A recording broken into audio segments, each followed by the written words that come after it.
आज पढ़ेंगे अध्याय 1 आकाश दर्शन, कक्षा 8वीं में महत्व। इसका जो मेन टॉपिक है वो क्या है? मेन टॉपिक है ग्रह, उपग्रह, तारे। ग्रह, उपग्रह और तारे, ठीक है। इनके बारे में जानकारी मिलेगी हमको। ये एक मॉडल है आप लोगों के समक्ष, जिसमें ये सूर्य है, इसके पास में ये बुध है, फिर शुक्र है, फिर पृथ्वी है, फिर मंगल है, फिर बृहस्पति है, फिर शनि है, फिर अरुण है और ग्रहों की संख्या कुल कितनी है? 8। ग्रहों की संख्या 8। ग्रह की परिभाषा है जो सूर्य के चारों ओर चक्कर लगाते हैं उसे हम ग्रह कहते हैं। जो सूर्य के चारों ओर चक्कर लगाते हैं उसे हम ग्रह कहते हैं। ग्रह ये सभी है, ये सूर्य है, ये इस प्रकार से क्या करते हैं? घूमते हैं। क्या करते हैं? घूमते हैं। इस प्रकार से ये लगातार इसकी परिक्रमा करते हैं। तो ग्रह जो सूर्य के चारों ओर चक्कर लगाते हैं उसे हम ग्रह कहते हैं। ये ग्रह की परिभाषा है। ग्रह कुल कितने होते हैं? 8। बुध, शुक्र, पृथ्वी, मंगल, बृहस्पति, शनि, अरुण। पहले 9 थे। यम ग्रह की मान्यता समाप्त कर दी गई है। यम ग्रह की मान्यता समाप्त कर दी गई है। अब इसमें सूर्य, ये बीच में सूर्य है, तो सूर्य क्या है? सूर्य एक तारा। सबसे पहले पाठ का नाम ही है आकाश दर्शन। जब हम आकाश की ओर देखते हैं दिन में तो हमको क्या दिखाई देता है? सूर्य। बाकी अन्य तारे दिखाई नहीं देते। जब दिन डूबता है इसके बाद रात में फिर चंद्रमा दिखाई देता है, फिर अन्य छोटे छोटे तारे दिखाई देते हैं, ठीक है। तो सूर्य क्या है? सूर्य एक तारा है। तो सूर्य के प्रकाश के कारण अन्य तारे हमको दिन में दिखाई नहीं देते, और जब सूर्य डूब जाता है तब इसके बाद रात में अन्य तारे छोटे छोटे टिमटिमाते हुए प्रतीत होते हैं कि नहीं होते हैं।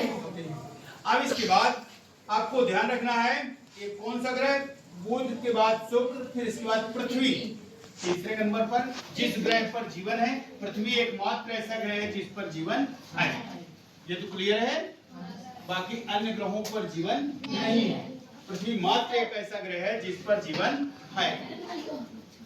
वायु को निकाले रहने कोई दिक्कत नहीं, ठीक है। अन्य ग्रहों पर जीवन नहीं है। पृथ्वी मात्र एक ऐसा ग्रह है जिस पर जीवन है, ठीक है। तो इस प्रकार से पृथ्वी का प्राकृतिक उपग्रह कौन है? चंद्रमा। पृथ्वी का प्राकृतिक उपग्रह चंद्रमा। अब उपग्रह शब्द आया है तो उपग्रह की परिभाषा हमको जानना है। तो जो ग्रह के चारों ओर चक्कर लगाते हैं उसे हम पृथ्वी के चारों ओर चक्कर कौन लगाता है? चंद्रमा, ठीक है। उपग्रह दो प्रकार के, प्राकृतिक उपग्रह और कृत्रिम उपग्रह। प्राकृतिक उपग्रह और कृत्रिम उपग्रह। प्राकृतिक उपग्रह जिस प्रकार से चंद्रमा है प्राकृतिक उपग्रह है। अन्य उपग्रह जो है वो मनुष्य द्वारा बनाए गए। अन्य उपग्रह मनुष्य द्वारा बनाए गए। ऐसे उपग्रह जो मनुष्य द्वारा बनाए गए हैं, निर्मित किए गए हैं, उसे हम कृत्रिम उपग्रह कहते हैं। उसमें उनका नाम आर्यभट्ट, इनसेट। आर्यभट्ट, इनसेट। एक चीज हमको इसमें और समझना होगा, ये कृत्रिम उपग्रह है, ये इनका उपयोग किसमें किया जाता है? तो दूरदर्शन प्रसारण, टीवी चलती है, मोबाइल तथा अन्य गतिविधियों के लिए इन उपग्रहों का उपयोग किया जाता है, ठीक है। आर्यभट्ट, एप्पल, भास्कर, इनसेट। जो ग्रह के चारों ओर चक्कर लगाते हैं उसे हम उपग्रह कहते हैं। जो ग्रह के चारों ओर चक्कर लगाते हैं उसे हम उपग्रह कहते हैं। उपग्रह दो प्रकार के, प्राकृतिक उपग्रह और कृत्रिम उपग्रह। प्राकृतिक उपग्रह चंद्रमा, प्राकृतिक उपग्रह चंद्रमा, और कृत्रिम उपग्रह आर्यभट्ट, एप्पल, भास्कर, इनसेट। किस प्रकार से इनको हमको ध्यान में रखना होगा। इसमें कौन सा ग्रह पास है? सूर्य के जो पास है वो ज्यादा गर्म होगा, जो सबसे दूर है वो क्या होगा? ठंडा। तो सूर्य के सबसे निकट का ग्रह कौन सा है? बुध। सूर्य के सबसे निकट का ग्रह बुध। तो सबसे गर्म ग्रह कौन सा? बुध। सबसे दूर का ग्रह कौन सा? वरुण। सबसे ठंडा ग्रह कौन सा? वरुण। जो चीज जितनी पास होगी वह उतनी ही गर्म होगी, जो जितना दूर होगा उतना ठंडा होगा। और प्रश्न आपके इसमें आ गया है कि कोई भी तारे अन्य तारों की अपेक्षा सूर्य हमें बड़ा क्यों दिखाई देता है? सूर्य हमें बड़ा क्यों दिखाई देता है? तो सूर्य पृथ्वी के से क्या है, नजदीक है। सूर्य पृथ्वी से नजदीक स्थित होने के कारण जो है सूर्य हमें बड़ा और चमकदार दिखाई देता है। जैसे मान लीजिए कोई बाल यहाँ पर रखी है, इसके बाद थोड़ा दूर में और फिर और दूर में, तो हमको जो सबसे दूर रखी है वो क्या होगी, छोटी प्रतीत होगी। जो पास में रखी हुई है वो क्या होगी, हमको बड़ी प्रतीत होगी। तो इस प्रकार से जो वस्तु जितनी पास होगी उतनी बड़ी दिखाई देगी, जो जितनी दूर होगी उतनी छोटी दिखाई देती है। ठीक है, तो इस प्रकार से हमको ध्यान रखना है।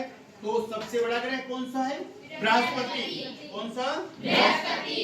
इसमें क्या है, बॉल नहीं मिल पाने के कारण बॉल लगाने वाले थे, और थोड़ा छोटा भी है तो बॉल आ भी नहीं पाएगी, इसलिए इसको छोटा छोटा आपको ग्रह दिखाने के लिए मात्र लगाया गया है। नहीं सोचे थे कि बॉल लगाएंगे, है ना, चलित मॉडल है।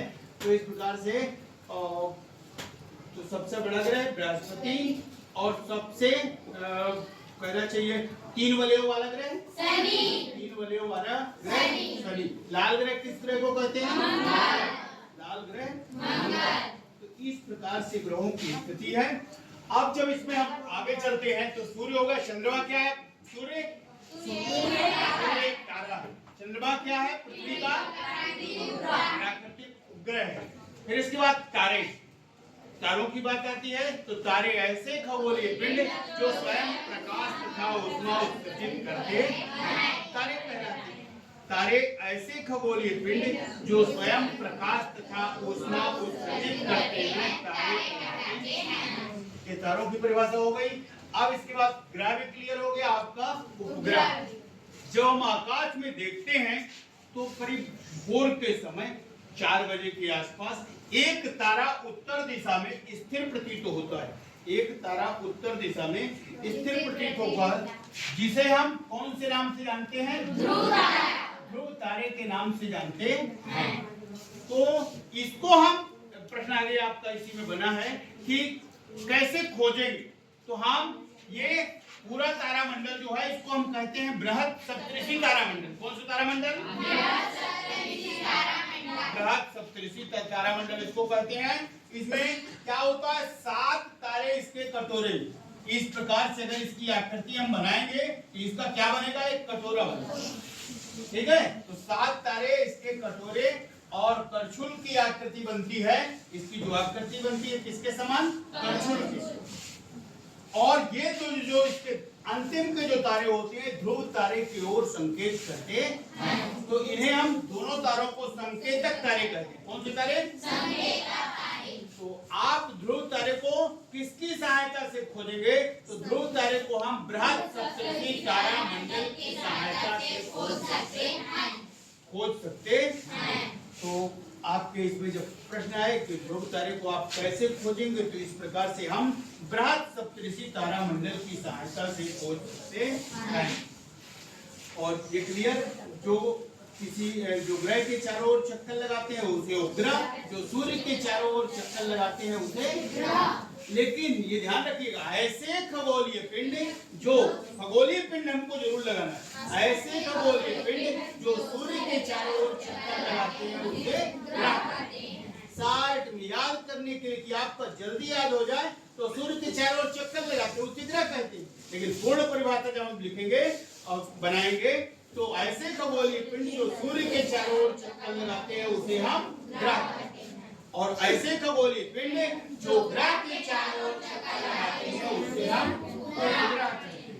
ये बात ध्यान में रखना है कि खगोलीय पिंड जरूर। इसमें से कुछ प्रश्न भी, जैसे सूर्य के सबसे निकट का ग्रह कौन सा है, बुध। अब इसमें देखें बुध, कौन सा ग्रह, बुध। और इसके बाद है क्षुद्र ग्रह पाए जाते हैं तो मंगल और बृहस्पति की कक्षाओं में। क्षुद्र ग्रह पाए जाते हैं मंगल और बृहस्पति की कक्षाओं में। किस ग्रह पर जीवन है, पृथ्वी एकमात्र ऐसा ग्रह है। पृथ्वी का प्राकृतिक उपग्रह कौन है, चंद्रमा। पृथ्वी का प्राकृतिक उपग्रह चंद्रमा, ध्यान रखना है। और इसके बाद है ध्रुव तारा हमें स्थिर प्रतीत क्यों होता है? हाँ, ध्रुव तारा हमें स्थिर प्रतीत क्यों होता है? ध्रुव तारा हमें स्थिर प्रतीत क्यों होता है? तो पृथ्वी के सापेक्ष इसकी स्थिति क्या होती है? नहीं बदलती। ध्रुव तारे की स्थिति जो है वो पृथ्वी के सापेक्ष नहीं बदलती। इस कारण से ध्रुव तारा हमें स्थिर प्रतीत होता है। शुक्र सूर्य का निकटतम ग्रह नहीं, फिर भी सर्वाधिक चमकीला क्यों है? शुक्र के चमकीलेपन का कारण उसके घने बादलों से युक्त शुक्र के चमकीलेपन का कारण उसके घने बादलों से युक्त वायुमंडल है, जो अपने ऊपर पड़ने वाले सूर्य के प्रकाश को चौथाई भाग परावर्तित कर देता है। इसलिए शुक्र सूर्य का निकटतम ग्रह नहीं है, फिर भी सर्वाधिक चमकीला है। इस प्रकार से आपके इस पाठ में ये मॉडल सभी ग्रह आपको पता चल गया। किस ग्रह के तीन और वलय हैं?